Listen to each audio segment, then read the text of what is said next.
아멘.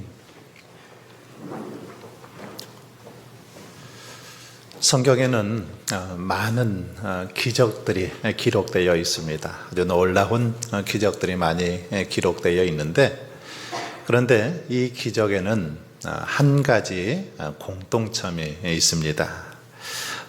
그것은 바로 하나님께서 명령하시고 그리고 그 명령에 순종했다라는 사실입니다. 이게 기적의 공통점입니다. 하나님께서 명령을 하시고 그 명령에 순종할 때 기적이 나타나더라는 것입니다. 성경을 한번 잘 보십시오. 누가복음 17장에 보면 10명의 나병 환자, 즉 한센병자들이 예수님을 이렇게 만나죠. 그러면서 예수님을 향해서 자신들을 불쌍히 여겨달라고 소리칩니다. 그때에 예수님께서 한 명령을 하시죠. 무슨 명령을 하십니까? 제사장들에게 가서 너희들의 몸을 보이라, 이런 명령을 하십니다. 나병이 깨끗하게 나았는지 제사장들에게 가서 보이라는 겁니다. 그런데 제사장들에게 가기 위해서는 전제 조건이 있습니다. 나병이 깨끗이 나아야 되죠. 병이 나은 다음에 가는 것입니다. 자, 그런데 이들은 성경에 보니까, 누가복음 17장에 보니까 제사장들에게 가다가 나병이 나았다라고 그렇게 기록하고 있는 걸 볼 수 있습니다. 즉 주님의 명령에 그대로 순종했더니 나병이 낫는 그런 기적을 경험하게 되었다라는 것입니다. 아람의 나하만 장군도 마찬가지죠. 이도 이 나병, 한센병에 걸렸는데 엘리사는 이 나하만에게 사자를 보내서 그렇게 말합니다. 너는 요단강에 가서 몸을 7번 씻으라. 그러면 깨끗하게 회복될 것이다. 이런 말을 전합니다. 처음에는 굉장히 기분이 나빴습니다. 자존심 상했죠. 하지만 나하만 장군은 모든 자존심을 다 내려놓고 요단강에 몸을 7번 잠갔을 때, 씻었을 때 깨끗하게 낫는 그런 역사가 일어났던 것을 볼 수 있습니다. 밤새 고기를 한 마리도 잡지 못했던 베드로가 피곤한 몸으로 그물을 씻고 있었습니다. 그때 예수님이 찾아와서 말씀하시죠. 깊은 데로 가서 그물을 내리라. 그물을 내려서 고기를 잡으라 이렇게 말합니다. 여러분, 누가 더 이 어부로서 전문가입니까? 당연히 베드로죠. 베드로는 어부 출신입니다. 평생 어부로 살았던 사람이죠. 자신의 그 경험으로 봐서는 밤새도록 그물을 던졌지만 고기를 잡지 못했습니다. 자신의 그 상식으로 보았을 때 주님의 명령은 도저히 이해가 되지 않는 그런 명령이었습니다. 하지만 베드로는 어떻게 합니까? 주님의 명령 앞에 결단하죠. 누가복음 5장 5절에 보면 말씀에 의지하여 내가 그물을 내리리이다. 그래서 주님의 말씀에 의지해서 내가 한번 그물을 내려보겠습니다. 내 상식으로는, 내 경험상으로는 도저히 이해가 되지 않지만 주님이 말씀하시니까 한번 해보겠습니다 라고 결단하고 순종함으로 깊은 곳에 그물을 내렸습니다. 그랬더니 어떤 역사가 일어납니까? 그물이 찢어질 정도로 많은 고기를 잡는 그런 기적이 일어났던 걸 볼 수 있습니다.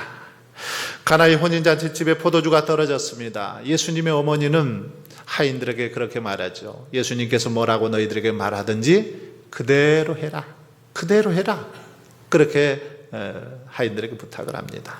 하인들은 예수님께서 빈 항아리에 물을 가득 채우라고 할 때 그래서 그대로 순종하죠. 그리고 그 물을 떠서 연회장에게 갖다 주어라, 연회장에 갖다 주어라 했을 때 갖다 줍니다. 그랬더니 어떤 역사가 나타납니까? 물이 변하여 포도주가 되는 기적이 일어났던 것을 볼 수 있습니다. 아합 왕이 엘리야를 찾아 죽이려 할 때도 하나님은 엘리야에게 요단 앞 그릿 시냇가에 숨으라 그렇게 명령하죠. 그러면서 하나님께서는 뭐라고 말씀하시냐면 내가 까마귀들에게 명령하여 너를 먹이겠다라고 그런 말씀을 하십니다. 그러나 이 말씀 상식적으로 잘 이해가 되지 않았죠. 어떻게 까마귀를 통해서 먹인단 말인가? 이해할 수 없는 그런 말이었습니다. 하지만 엘리야는 어떻게 합니까? 하나님의 명령을 따라서 그릿 시냇가에 숨어 들었습니다. 약속의 말씀을 믿고 그릿 시냇가로 나갔다라는 거죠. 열왕기상 17장 5절로 6절을 보면 그가 여호와의 말씀과 같이 하여 곧 가서 요단 앞 그릿 시냇가에 머물매 까마귀들이 아침에도 떡과 고기를 저녁에도 떡과 고기를 가져왔고 그가 시냇물을 마셨으니 하나님의 말씀에 의지해서 그릿 시냇가로 나아갔습니다. 그랬더니 하나님께서 까마귀를 명해서 떡과 고기를 가져다 먹이셨다라는 것입니다. 여기서 보시면 여호와의 말씀과 같이 하여 라는 그런 말이 있는데 이 말씀은 여호와의 말씀에 근거하여 결정했다 이런 뜻입니다.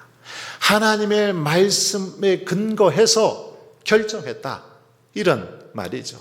어디로 가야 할지 어디에 머물러야 할지 몰라서 선택해야 할 그 순간에 선택의 순간에 하나님의 말씀을 근거로 하나님의 말씀대로 순종했다라는 것입니다.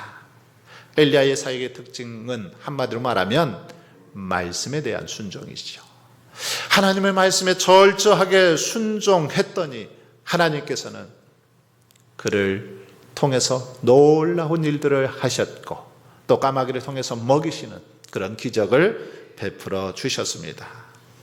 하지만 여러분 오늘날 많은 사람들은 말씀에 대한 순종 없이 그냥 막연히 기적을 바라는 경우들이 많습니다. 막연히 하나님께서 까마귀를 통해서 자신들에게 먹을 것을 공급해 주기를 바라더라는 것입니다. 하나님, 까마귀를 통해 엘리야를 먹이셨던 것처럼 제 인생에도 까마귀의 기적을 허락하여 주옵소서 그렇게 기도하더라는 거죠. 하지만 여러분 이것은 순서가 잘못됐습니다. 기적이 먼저가 아니죠. 말씀에 대한 순종이 먼저입니다. 기적이 먼저가 아니라 말씀에 대한 순종이 먼저라는 것입니다. 말씀에 대한 순종이 있을 때 기적이 일어나더라는 사실입니다. 기억하십시오. 하나님의 행하시는 모든 기적에는 먼저 말씀에 대한 순종이 있었습니다. 하나님이 말씀하셨고 하나님께서 뭐라고 말씀하시든지 그 말씀에 순종할 때 기적이 나타나더라는 것입니다. 성경을 잘 보십시오. 수없이 많은 사건을 통해서 이 사실을 우리에게 강조하고 있습니다.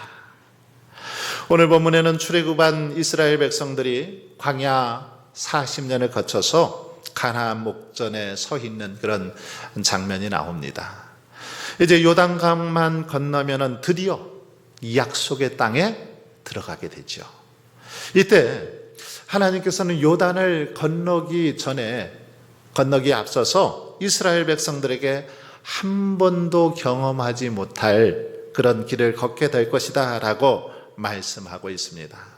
4절에 보시면, 오늘 본문 앞에 4절에 보시면, 그리하면 너희가 행할 길을 알리니 너희가 이전에 이 길을 지나보지 못하였음이니라 하니라.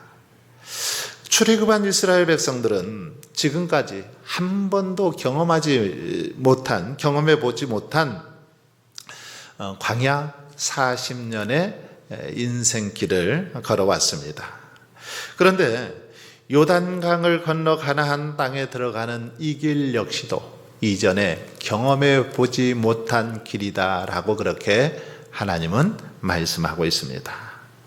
여러분, 우리들이 인생을 살아간다라는 것은 한 번도 경험하지 못한 길을 걷는 것과 같죠. 반복되는 삶의 연속 같지만 엄밀하게 말하면 우리들은 단 한 번도 경험해 보지 못한 그런 길을 향해서 나아가고 있습니다. 그러니 우리가 인생을 살아가면서 누구를 만나게 될지, 또 앞으로 어떤 일을 만나게 될지 기대도 되지만 한편으로는 불안하고 걱정이 앞서기도 합니다. 어떤 일이 우리 앞에 펼쳐질지 걱정이 앞서기도 하죠. 그렇다면 하나님이 요단을 건너는 기적에 앞서 너희가 전에 한 번도 가보지 않은 길을 가게 될 것이다 라고 이렇게 말씀하셨는데, 이렇게 새삼스럽게 이 말씀을 하신 이유 무엇일까요? 그것은 앞으로의 인생길에, 너희들의 앞길에 누군가의 도움이 필요하다라는 사실을 가르쳐주고 있습니다. 너희들 혼자는 이 길을 갈 수 없다라는 사실을 이 말씀을 통해서 우리에게 깨우쳐 줍니다. 광야의 40년 길을 불기둥과 구름 기둥으로 인도하셨듯이 요단을 건너 가나안을 들어가는 이 길에도 하나님의 인도하심, 하나님의 동행하심이 있어야 가능하다라는 사실을 지금 이스라엘 백성들에게 말씀하고 있는 것입니다. 하나님께서 인도해 주셔야, 하나님께서 동행해 주셔야 약속하신 가나안 땅에 들어갈 수 있다라는 사실을 깨우쳐 주고 있는 것입니다. 그래서 요단을 건너기 전에 이제 하나님께서는 이스라엘 백성들에게 요단을 건너가기 위해서, 하나님께서 베푸실 기적을 맛보기 위해서 하나님과 동행하도록 하기 위한 몇 가지 당부를 하고 있습니다. 하나님과 동행하기 위해서 너희들은 이러이러해라 하고 몇 가지 당부를 하고 있습니다. 그럼 하나님께서 무슨 당부를 하고 있습니까? 먼저 1절 말씀을 보시면, 오늘 여호수아 3장 1절 상반절에 보시면 하나님께서는 우리들에게 최선을 다할 것을 강조하고 있는 걸 볼 수 있습니다. 하나님과 동행하기 위해서 최선을 다해라 라는 것입니다. 1절 상반절을 읽어보겠습니다. 또 여호수아가 아침에 일찍이 일어나서 그와 모든 이스라엘 자손들과 더불어 시딤에서 떠나 요단에 이르러, 여기 보시면 여호수아만이 아니라 모든 이스라엘 자손들이 아침에 일찍이 일어나서 시딤에서 떠나 이제 요단을 건널 수 있는 곳으로 이동했다라고 그렇게 말하고 있습니다. 여리고성을 무너뜨릴 때도 마찬가지죠. 여호수아가 아침 일찍 일어났고 제사장들은 언약궤를 메고 나갔습니다. 가나안 정복은 하나님께서 이미 500여 년 전에 예언하신 거죠. 이미 약속하신 말씀입니다. 그 약속은 수세기 동안 족장들에게 의해서 계속해서 확인되고 반복이 되었습니다. 하나님께서는 여호수아에게 이 백성을 이끌고 들어가서 가나안을 정복하라라고 명령하시면서 그렇게 말씀하시죠. 너희 발바닥으로 밟는 곳은 모두 내가 너희에게 주었노니 분명하게 하나님께서 주시겠다라고 그렇게 약속하고 있는 걸 볼 수 있습니다. 그렇습니다. 하나님은 그 땅에 대해 분명하게 약속하셨습니다. 하지만 주님께서 약속하신 이 땅을 이스라엘 백성들의 것으로 만들기 위해서는, 우리의 것으로 만들기 위해서는 어떻게 해야 될까요? 아침 일찍 일어나야 됩니다. 아침 일찍 일어나서, 아침 일찍 일어나고 이 말씀을 지금 강조하고 있는 걸 볼 수 있습니다. 여러분, 아침 일찍 일어났다라는 것은 무엇을 말합니까? 최선을 다했다라는 거죠. 부지런히 자신에게 맡겨준 그 사명을 감당하기 위해서 최선의 노력을 다했다라는 그런 말입니다. 하나님께서 약속하신 그 축복을 누리기 위해서 최선을 다했다라는 것입니다. 하나님의 사람들, 우리 믿음의 사람들은 하나님께서 약속하셨으니까 때가 되면 이루어 주겠지, 그저 막연히 그냥 기다려서는 안 됩니다. 하나님이 약속하셨으니까 뭐 알아서 해 주시겠지, 그런 자세로 살아가서는 안 된다라는 것입니다. 도리어 남들이 잠들어 있는 그 새벽에도 일찍이 일어나서 무릎을 꿇어 하나님 앞에 기도하며 그 약속을 축복으로 맛보기 위해서 힘써야 한다라는 것입니다. 바로 그런 자들이 기적을 경험하게 되어 있는 것입니다. 자꾸 누구 때문이라고 또는 어떤 문제 때문이라고 환경을 탓하고 게으름을 피워서는 결코 우리가 하나님의 은혜, 하나님의 축복을 맛볼 수 없습니다. 아침 일찍 일어나는 새가 벌레를 잡는 법이죠. 아침 일찍 일어나야 벌레를 잡습니다. 옛날에 어떤 새가 있었는데 이 별명이 뭐냐면 나리새면이라는 별명을 가진 그런 새였습니다. 따뜻한 이렇게 낮에 열심히 놀다가 밤이 되면 추워서 견딜 수가 없었습니다. 새끼 새들이 이 아빠 새에게 원망하면서 말합니다. 아빠, 우리들도 좀 남들처럼 집을 좀 지어요. 그래서 추울 저녁에는 좀 집에 들어가서 잠잘 수 있게 해주세요. 그렇게 부탁을 합니다. 그래, 알았다. 내가 오늘은 좀 시간이 없어서 그러니까 날이 새면 내일은 꼭 집을 지어주마. 그렇게 이제 대답을 했습니다. 하지만 정작 날이 새면 어떻습니까? 종일 열심히 논이라고 바쁩니다. 초조한 아들 새가 아버지에게 말합니다. 아빠, 벌써 해가 지려고 해요. 집을 지어야죠. 그러자 아빠 새가 말합니다. 괜찮다. 해질녘에 지어도 늦지 않다. 충분히 지을 수 있다. 그렇게 말합니다. 정작 해질녘이 되자 오늘 저녁은 그냥 이렇게 자고 내일 날이 새면 지차구나. 그렇게 말을 합니다. 내일도 모레도 불패도 계속해서 날이 새면 다음날 하자. 계속 이 아빠 새가 집 짓기를 미뤘습니다.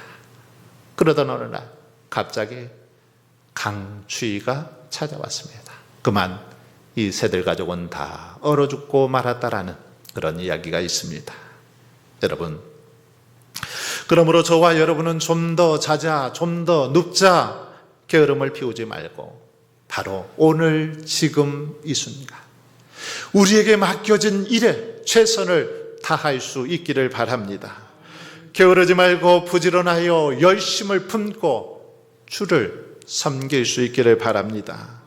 그럴 때 하나님께서는 우리의 그 모습을 보고 또 놀라운 기적을 베풀어 주실 줄 믿습니다. 두 번째는 오늘 말씀 5절에 보면 우리를 향해서 스스로 성결하게 하라 그렇게 말합니다. 하나님과 동행하고 기적을 맛보기 위해서는 우리 자신을 거룩하게 성결하게 하라고 그렇게 명하고 있습니다. 5절 말씀을 보십시오.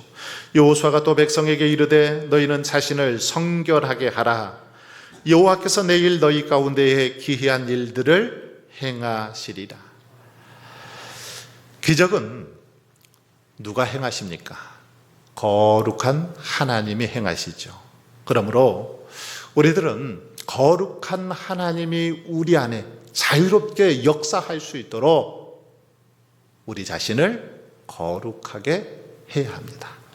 하나님이 거룩하신 것처럼 우리들도 거룩하고 성결한 삶을 살아가야 한다는 겁니다. 어떻게 보면 이 성결, 거룩은 기적과 별로 관련이 없는 것처럼 보이기도 합니다. 하지만 결코 그렇지 않습니다. 이스라엘 백성들이 여러분 아이성 전투에서 패한 이유가 무엇입니까? 무엇 때문에 여리고성은 그렇게 하나님의 능력으로 쉽게 정복했는데 아이성은 정복하지 못했습니까? 실패했습니까? 그 원인은 아간의 범죄 때문이죠.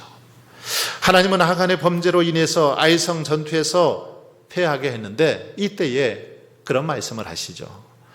여호수아 7장 13절에 보면 너는 일어나서 백성을 거룩하게 하여 이르기를 너희는 내 일을 위하여 스스로 거룩하게 하라. 거룩하게 하라. 이렇게 말씀하고 있는 걸 볼 수 있습니다. 여러분, 거룩한 삶을 살아갈 때 우리들이 하나님 앞에서 스스로 성결한 삶을 살아갈 때 하나님과 동행할 수 있고 하나님의 역사, 하나님의 능력이 나타나게 되는 것입니다. 혹시 우리들은 그런데 기도 응답에만 관심을 두고 거룩에는 아무런 관심을 두고 있지 않지, 관심이 없는 건 아닙니까? 하지만 거룩하신 하나님의 은혜를 체험하고 기적을 경험하기 위해서는 먼저 우리 자신이 거룩해야 합니다. 우리 자신이 성결할 때 하나님께서 역사하십니다. 그렇습니다. 우리에게는 기적이 먼저가 아니라 성결이 먼저입니다. 아무리 인생의 문제가 절박하다 하더라도 중요한 것은 먼저 우리의 성결입니다. 하나님 앞에 거룩한 모습으로 우리들이 서게 될 때 하나님께서는 역사해 주시고 인도해 주시더라는 것입니다. 아니, 스스로의 성결과 거룩 없이 기적이 일어나도 문제가 됩니다. 그렇지 않습니까? 우리의 삶이 거룩하지 못한데 기적이 일어난다면 어떨까요? 아마 그 사람은 굉장히 교만해질 것입니다. 하나님을 떠나고 말 것입니다. 자신이 잘나서, 자신이 능력이 있어서 그런 줄 알고 하나님을 멀리하게 될 것입니다. 그러므로 여러분, 진실한 기적을 맛보기 위해서, 주님과 늘 동행하기 위해서 우리 스스로 더욱더 하나님 앞에서 거룩하고 정결한 모습으로 설 수 있기를 힘쓸 수 있기를 바랍니다. 마지막으로 3절에 보시면 하나님께 집중하라고 그렇게 명하고 있는 걸 볼 수 있습니다. 3절에 제사장들이 너희 하나님 여호와의 언약궤를 메는 것을 보거든. 제사장들은 이 언약궤를 메고 백성들 앞서서 이렇게 행하죠. 백성들 앞에 나아갑니다. 그리고 그 백성들은 언약궤를 보면서 따라가죠. 언약궤는 무엇입니까? 하나님의 임재를 상징하는 게 바로 언약궤입니다. 언약궤는 법궤 또는 증거궤라고도 하죠. 이 언약궤에는 뭐가 들어있습니까? 여기에는 언약의 두 돌판이 들어있었습니다. 그리고 만나를 담은 금 항아리, 그리고 아론의 쌍난 지팡이, 이게 언약궤 안에 들어있었는데 이것은 무엇을 상징할까요? 구약시대에 하나님께서 이렇게 보이지 않는 영인 하나님이 우리와 함께 하신다, 지금 우리들과 늘 동행하신다, 이것을 가시적으로 보여주고 있는 것, 이것이 바로 언약궤입니다. 때문에 이스라엘 백성들은 이 언약궤를 바라보면서 무엇을 생각했을까요? 하나님이 우리와 함께 하시는구나, 하나님께서 우리를 위해서 친히 앞장서 행하시고 싸워주시는구나, 이것을 늘 생각했다라는 거죠. 중요한 것은 하나님의 이 임재를 상징하는 언약궤, 이 언약궤를 이스라엘 백성들은 한눈 팔지 말고 바라보아야 했습니다. 늘 이 언약궤를 바라보고 언약궤의 시선을 고정하고 그렇게 나아가야 했던 거죠. 이것은 우리에게 중요한 영적인 원리를 가르쳐 줍니다. 기적을 경험하려면 어떻게 하라는 것입니까? 문제를 바라보지 말고, 환경을 바라보지 말고, 이 모든 문제와 환경을 친히 다스리시고 주관하시는 하나님을 바라보라, 하나님을 의지하라, 이 사실을 우리에게 가르쳐 주고 있습니다. 내 인생의 휘몰아치는 거친 파도를 바라보며 두려워할 것이 아니라 그 파도를 다스리면서 잠잠케 하시는 하나님을 바라보라, 하나님을 의지하라, 그렇게 말씀하고 있다라는 것입니다. 온 우주 만물을 다스리시고 주관하시는 하나님에게 우리의 마음과 시선을 고정할 때 우리 하나님께서 우리를 다시금 회복시켜 주시고 우리에게 기적을 베풀어 주신다라는 사실을 가르쳐 주고 있습니다. 믿음의 주에 온전케 하시는 이인 주님을 바라볼 때 우리들이 여러분 낙심하지 않고 새 힘을 얻게 된다는 것입니다. 여러분, 이렇게 이스라엘 백성들이 아침 일찍 일어나 자신들을 성결하게 하고 이제 하나님께 집중하며 나아갔습니다. 그리고 이제 언약궤를 맨 제사장들은 여호수아의 명령에 따라서 요단강에 들어가죠. 그런데 이것은 결코 쉬운 일이 아닙니다. 요단강에 들어간다는 거 쉬운 일이 아니죠. 당시 그때는 곡식을 거두는 그런 시기였습니다. 그래서 물이 굉장히 많이 차고 넘쳤습니다. 15절 말씀을 보십시오. 요단이 곡식 거두는 시기에는 항상 언덕에 넘치더라. 물이 언덕까지 차올랐다라는 거죠. 그냥 평소에는 강 바닥 정도에 그렇게 물이 흘렀다면 이때는 언덕까지 차올랐다라는 거죠. 여러분, 이 운주천 여름에 비 많이 올 때 한 번씩 보십시오. 다리 밑에까지 물이 차오릅니다. 교각 바로 밑에까지. 저쪽 언덕도 막 잠기고 넘치죠. 이럴 때를 생각해 보세요. 얼마나 무섭습니까? 평소에는 요단강 그렇게 깊지 않았는데 이때에는 수심이 한 3m에서 4m 정도, 그리고 이 강폭은 30m 정도 되었다고 합니다. 굉장히 유속이 빨랐습니다. 그렇기 때문에 수영할 수 있었을까요? 수영해서 건널 수 없었습니다. 뗏목이라도 만들어서 타고 갈 수 있었습니까? 그럴 수도 없었습니다.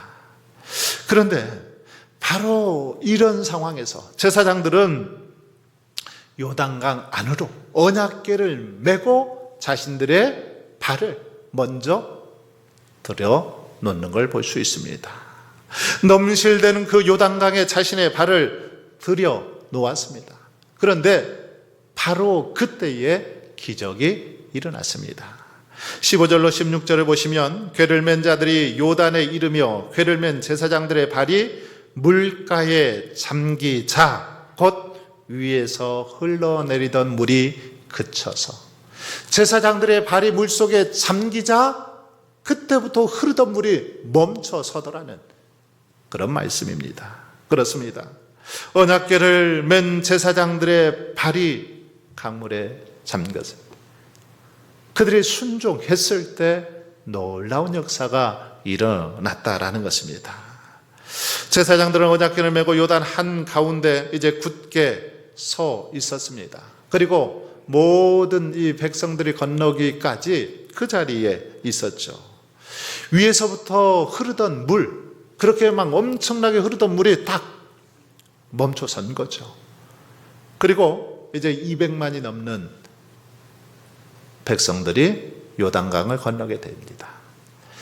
200만이 넘는 사람들, 그리고 뭐 가축대도 있었을 텐데 이들이 그 요단강을 건너려면 시간이 얼마나 걸렸을까요?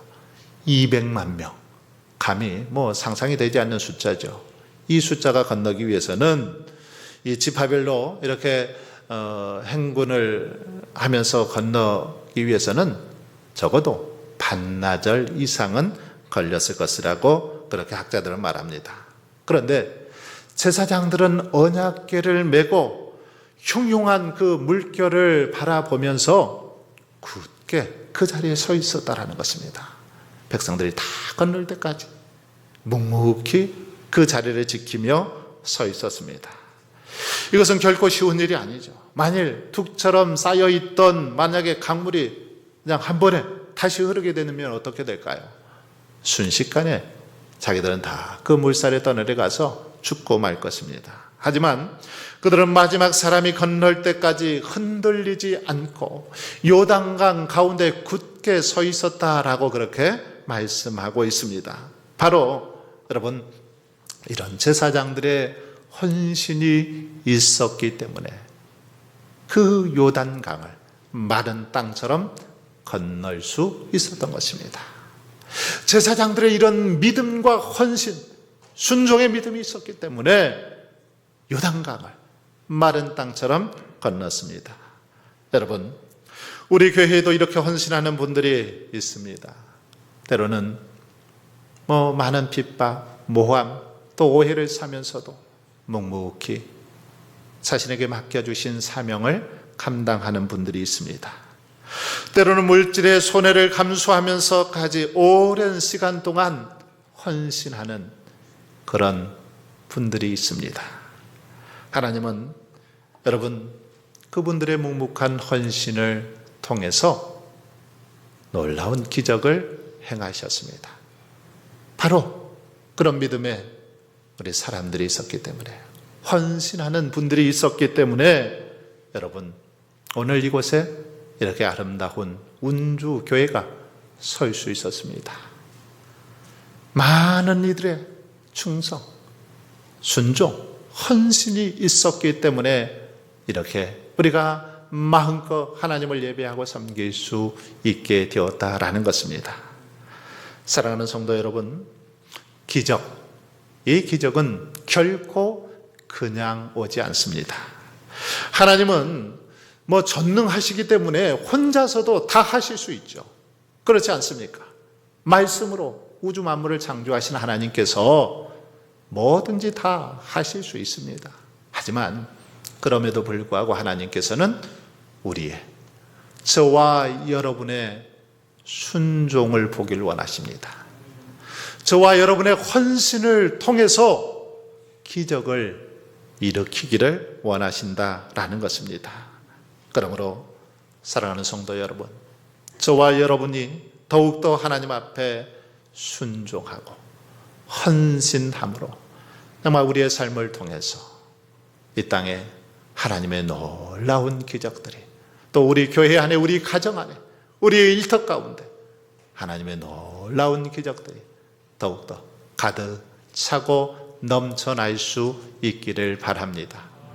이런 은혜가 저와 여러분의 삶 속에 충만할 수 있기를 주의 이름으로 축원합니다.